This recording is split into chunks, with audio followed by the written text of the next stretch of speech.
Hi friends, எல்லாருக்கும் வணக்கம். எல்லோரும் எப்படி இருக்கீங்க? இன்றைக்கி நம்ம ஒரு சூப்பரான ரெசிபி தான் பார்க்க போகிறோம். நம்மளோட சேனல் பார்த்து சப்போர்ட் பண்ணுற எல்லா நண்பர்களுக்கும் ரொம்ப நன்றி. இது போல் தொடர்ந்து சப்போர்ட் பண்ணுங்கள். இன்றைக்கி நம்ம காளான் பிரியாணியும் காளான் கிரேவி தான் ஃப்ரெண்ட்ஸ் செய்யப்படும். ரொம்ப ஈஸியாக சிம்பிளாக சீக்கிரமாகவே செஞ்சிடலாம். பேச்சுலர்ஸ் கூட இதை ட்ரை பண்ணலாம். வாங்க எப்படி செய்யலான்னு பார்த்துடலாம். தாளிக்கிறதுக்கு எண்ணெய் சேர்த்துட்டு சோம்பு, பட்டை, கிராம்பு, ஏலக்காய், கல்பாசி இது எல்லாமே சேர்த்துக்கலாம். நான் இதில் கிராம்பு, ஏலக்காய் மட்டும் நல்லா உரலை தட்டிட்டு சேர்க்க போகிறேன். அதுக்கப்புறமா இது கூட வெங்காயம் சேர்த்துக்கலாம். வெங்காயம் சேர்த்து நல்லா வதங்கினதுக்கப்புறமா காளான் நல்லா க்ளீன் பண்ணி கட் பண்ணி எடுத்து வச்சுருக்கேன். ரொம்ப பெருசான பசங்க சாப்பிட மாட்டாங்க, அதனால் கொஞ்சம் குட்டியாக கட் பண்ணியிருக்கேன். எதையும் சேர்த்துக்கலாம். சேர்த்துட்டு நல்லா வதங்க விட்டுடலாம்.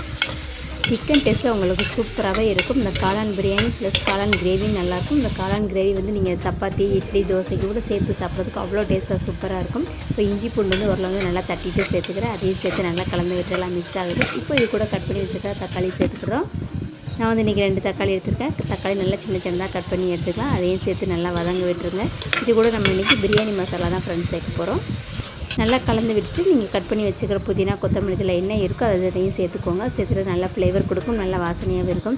அதையும் சேர்த்து நல்லா மிக்ஸ் பண்ணி விட்டுருங்க. கொஞ்சம் குட்டி குட்டியாக கட் பண்ணோம் அப்படின்னா காளான் சாப்பிடாத பசங்க கூட ரொம்பவே விரும்பி சாப்பிடுவாங்க. இப்போ நம்ம மசாலாவும் சேர்த்துக்கிட்டாச்சு. மஞ்சள் தூள், கொஞ்சமாக பிரியாணி மசாலா சேர்த்துருக்கேன். சேர்த்துட்டு நல்லா கலந்து விட்டுலாம். நான் இன்றைக்கி நார்மல் ரைஸ் தான் ஃப்ரெண்ட்ஸ் எடுத்துருக்கேன். சாப்பாட்டு அரிசி தான். பிரியாணி அரிசி யூஸ் பண்ணுறவங்களும் யூஸ் பண்ணிக்கோங்க. நம்ம இன்றைக்கி சாப்பாட்டு அரிசியை நல்லா ஊற வச்சு எடுத்துக்கிட்டேன். நீங்கள் எடுக்கிற சாப்பாட்டு அரிசிக்கு எவ்வளோ தண்ணி சேர்ப்பீங்களோ அதுக்கு தேவையான அளவு தண்ணி சேர்த்துக்கோங்க. சேர்த்துட்டு இப்போ தேவையான அளவு உப்பும் சேர்த்துக்கலாம். உப்பு சேர்த்துட்டு நல்லா மிக்ஸ் பண்ணி விட்டுருங்க. மசாலா, காளான் எல்லாமே கீழே இருக்கும், அதனால் நல்லா ஒரு டைம் கலந்து விட்டுருங்க. நல்லா ஈவனாக ஒன்று போல் மிக்ஸ் ஆகி வந்துடும். அவ்வளோதான் ஃப்ரெண்ட்ஸ். இப்போ இது கூட நெய் சேர்க்குறவங்களும் கூட 1 டேபிள் ஸ்பூன் அளவு நெய் சேர்த்துக்கோங்க. நெய் சேர்த்துட்டு நல்லா நமக்கு இன்னும் உதிரியாக ஒட்டாமல் வரும். அவ்வளோதான் ஃப்ரெண்ட்ஸ். இப்போ நம்ம குக்கரில் மூடி போட்டு விசில் போட்டு க்ளோஸ் பண்ணிடலாம். கம்மன்னு 2 விசிலில் சூப்பராக பிரியாணி நமக்கு ரெடி ஆயிடும். இப்போ சிம்பிளான ஒரு காளான் கிரேவி தான் ஃப்ரெண்ட்ஸ் செய்ய போகிறோம். தாளிக்கிறதுக்கு எண்ணெய் சேர்த்துட்டு கடுகு, உளுந்தம்பருப்பு, சோம்பு மட்டும் சேர்த்துக்கிறேன். சேர்த்து நல்லா பொரிஞ்சதுக்கப்புறமா கட் பண்ணி வச்சுக்கிற வெங்காயத்தையும் சேர்த்துக்கலாம். அதுவும் நல்லா வதங்கினதுக்கப்புறமா இது கூட இஞ்சி பூண்டு சேர்த்துக்கோங்க. உரலை தட்டினோடனே அதில் கொஞ்சம் எடுத்து வச்சுன்னா அதையும் இது கூட நம்ம சேர்த்துக்கலாம். சேர்த்துட்டு நல்லா கலந்து விட்டுறலாம். இப்போ கட் பண்ணி வச்சுக்கிற காளானையும் கொஞ்சமாக எடுத்துக்கலாம். காளானை எடுத்துட்டு கலந்து விட்டுருங்க. இது கூட மசாலா சேர்த்து செஞ்சிங்கன்னா அவ்வளோ டேஸ்ட்டாக சூப்பராக இருக்கும் ஃப்ரெண்ட்ஸ். ஸோ மறக்காமல் ட்ரை பண்ணி பாருங்கள். இப்போ நல்லா மிக்ஸ் பண்ணி விட்டாச்சு. இப்போ இதுக்கு நம்ம இன்றைக்கி என்ன சேர்க்க போகிறோம் அப்படின்னா கொஞ்சமாக மஞ்சள் தூள், மல்லித்தூள், கரம் மசாலா தூள், அவ்வளோதான் ஃப்ரெண்ட்ஸ். இது எல்லாத்தையும் சேர்த்துட்டு நல்லா மிக்ஸ் பண்ணிவிடுங்க. நல்லா ஸ்பைஸியாக காரமாக சேர்க்கணும் அப்படிங்கிற மிளகு அதிகமாக சேர்த்துக்கலாம். இப்போ மிளகு தூள் கொஞ்சமாக சேர்த்துக்கிறோம். மிளகுத்தூளும் கொஞ்சம் கரம் மசாலா தூள் மறுபடியும் சேர்த்துக்கிறேன். பத்தில் கரம் மசாலா இல்லாத பட்சத்தில் நீங்கள் சிக்கன் மசாலா சேர்த்துக்கலாம். சேர்த்துட்டு நல்லா மிக்ஸ் பண்ணி விட்டதுக்கப்புறம் இதில் தேவையான அளவு உப்பு சேர்த்துக்கோங்க.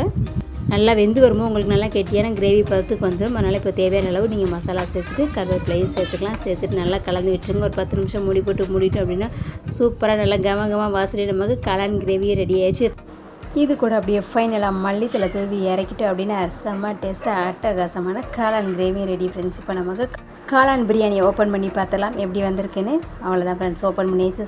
சூப்பராக நமக்கு ரெடி ஆகிடுச்சு. லஞ்ச் பாக்ஸுக்கு இது மாதிரிலாம் செஞ்சு கொடுத்தீங்க அப்படின்னா ஆஃபீஸ்க்கு, ஸ்கூலுக்கு எங்கேனாலும் லஞ்ச் பாக்ஸ் செஞ்சோம் அப்படின்னா ஒரு பர்க்க கூட மிஞ்சாது. அந்தளவுக்கு சாதம் சூப்பராக ரொம்ப டேஸ்ட்டாக இருக்கும். ஸோ நீங்களும் மறக்காமல் ட்ரை பண்ணி பாருங்கள். நம்மளோட சேனலில் எல்லா விதமான ரெசிபிஸுமே இருக்குது. தனித்தனியாக ப்ளேலிஸ்ட்டில் கொடுத்துட்டு தேவைப்படுறவங்க செக் பண்ணி பாருங்கள். தொடர்ந்து நம்மளோட சேனலை பார்க்குறதுக்கு சப்ஸ்கிரைப் பண்ணிவிட்டு பெல் பட்டனை கிளிக் பண்ணி ஆல்ரெடி ஆப்ஷனை கொடுத்துக்கோங்க.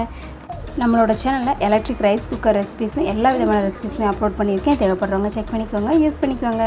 Thank you friends. Thanks for watching. Thanks for your support.